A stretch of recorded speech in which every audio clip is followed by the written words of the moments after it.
What's up sa inyo mga ma'am sir? Welcome back to another video, and for today's video, I'll be doing unboxing and review on the Kemove DK61 in Snowfox. Pero bago tayo mag-proceed, if you're new here, hi! Ako nga pala si Nathan. I do various tech and gaming related contents. If that's something you'd be interested in seeing, do consider subscribing to the channel and turn on the notification bell so that way you're notified for new uploads. If you also end up loving this video, I'd appreciate if you give this video a thumbs up. It really helps us a lot in this channel. So without any further ado, let's go ahead and get started. Now let's start up with the inclusions you'd expect when you purchase this keyboard. Of course, you get the keyboard itself, and in my case, I have the Snowfox version, which is the white one. Next, we have a dust cover, 3 different sample switches, an angled and braided Type-C cable, a manual, and a keycap and switch puller. The DK61 has a 60% layout, which enables it to be this small without compromising much of the essential functions na kailangan mo to work efficiently. It surprisingly has a large battery of 3000 mAh, which can last long for a good amount of time for daily use. The retail price makes it stand out as well, since comparing it to its higher up competitors like the Ampro 2 or the Ducky 2 Mini, it's relatively more affordable. Hot swappable din siya, so you can choose different switches depending on your liking. This keyboard is compatible with 3 or 5 pin switch. But do note, if you're using the latter, you have to clip the 2 extra pins in the switch for it to work. Also, kung gusto nyo palitan yung included Type-C cable to suit your aesthetic, you can do so as long as Type-C din yung ipapalit nyo. So ito na guys yung overall look ng keyboard. At kung mapapansin nyo, it's really nice and compact, which is a good thing if you're into that very minimal look. This keyboard mostly features functions you will often get sa ibang mechanical keyboards nowadays, such as its hot swappable compatibility, PBT keycaps, and a 3-way connectivity.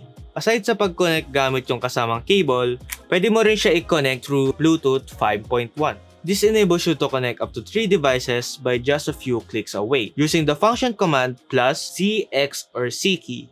Pwede ka din mag-switch from Windows to Mac OS, depende sa OS na ginagamit mo. You can simply do so through the switch at the back beside the on and off switch. Moving on sa bottom part of the keyboard, you will see a huge Kemove logo along with 2 rubber feet and 2 flip-out stands to keep the keyboard steady even in an angled position when typing.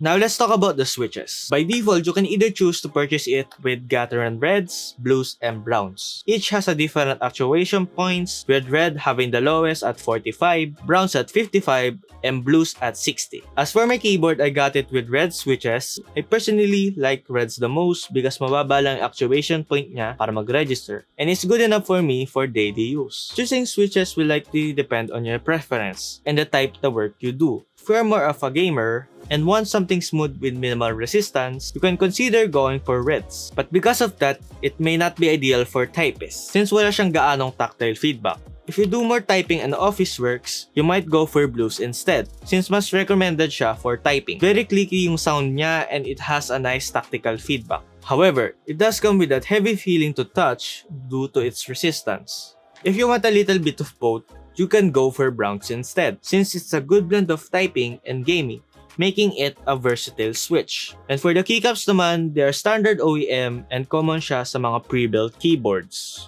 The keycaps are made from PBT plastic, which is better because they are durable compared to ABS. But in some situations, ABS keycaps can be superior. They're also double shot, meaning hindi madaling matanggal yung mga legends niya. Kaya with proper use, tatagal talaga siya and hindi gaano mabubura. Now let's talk about how the keyboard works. First, let's turn it on and connect it via Bluetooth. Long press the function button on the lower right plus Z key at the same time for 2 to 3 seconds. After which, magbiblink siya for a couple of seconds and proceed tayo sa Bluetooth settings ng device nyo. Visible na dapat yung keyboard and once na makita nyo siya, pwede nyo na i-connect and you're good to go. Because of its form factor, unfortunately, we don't have a built-in cursor key or numpad. However, we still have multimedia keys like home, print screen, and also the arrow keys. This can only be activated using the FN or function key. To do that, you first have to press the FN key, then press the multimedia or arrow keys that you want to use. For example, I want to scroll up without using my mouse. All I have to do is press the FN key and arrow keys like so. Ganon din kung magsascroll ako pababa. FN plus arrow key down.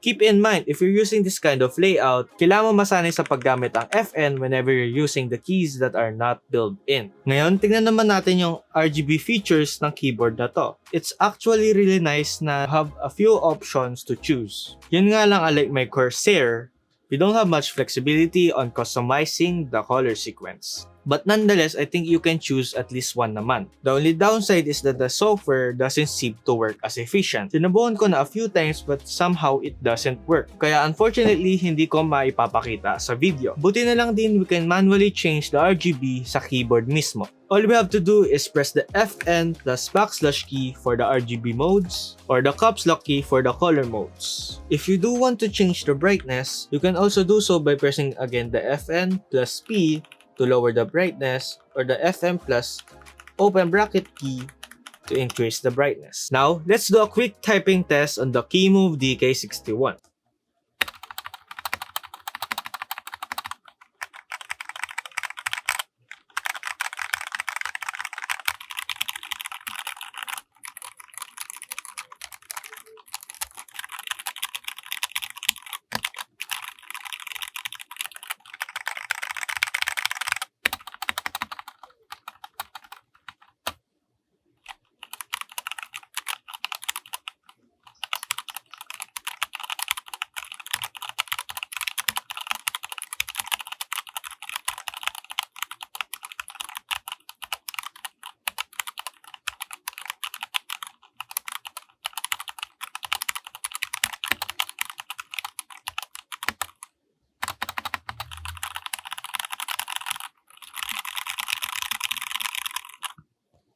I personally think that typing on this keyboard is a little better compared to my Corsair one because I find myself able to type faster on a smaller keyboard. The stabilizers are also pretty decent. They're in fact pre-lube which makes the sound relatively good. Ngayon, let's see how well it works sa paglalaro ng games. For this demo, I'll be playing Valorant. Get out of my way!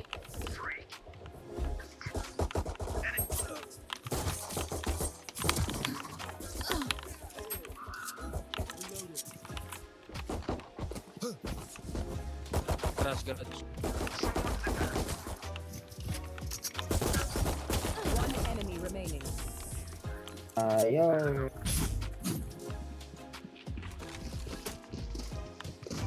Someone's A. You fought well. Alright, my ultimate's ready. Here. One enemy remaining.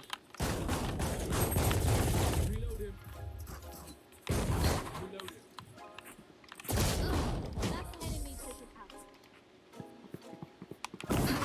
What's this? Give me those back.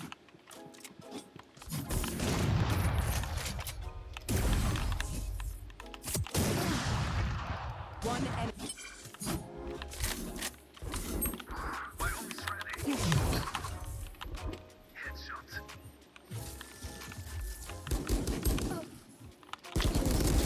Enemy kill.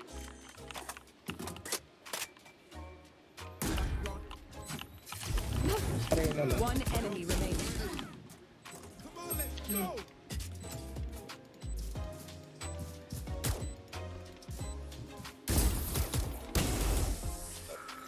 For gaming, however, I honestly wouldn't reach this that often. Wala naman problema sa connectivity since naka-wired ako, so not much a delay. It's more so sa overall size ng keyboard. I find it not ideal sa gaming for someone who have bigger pair of hands like me. Before we officially conclude this unboxing and review video, I'd want to share some of the pros and cons that I came across with while using the keyboard for a few months now. For the pros, first, very compact and would really recommend for those who have limited desk space and want a sleek and minimal design. Second, hot swappable din siya, so I can easily change the switches and is likely if gusto ko i-customize in the future. The detachable cable is quite sturdy as well, since braided and reversible siya. So I think hindi ito yung tipong madaling masira and would last long. Very promising and helpful din yung Bluetooth connectivity niya, since I can easily change to 3 wireless devices with ease. And lastly, I really like the RGB in terms of the vibrancy ng colors. I will most likely purchase pwedeng Keycaps soon para mas mag-shine through yung kulay. For the cons, keyboard size may not be ideal for someone who has a bigger pair of hands. Pag ginagamit ko siya ng wireless, it unknowingly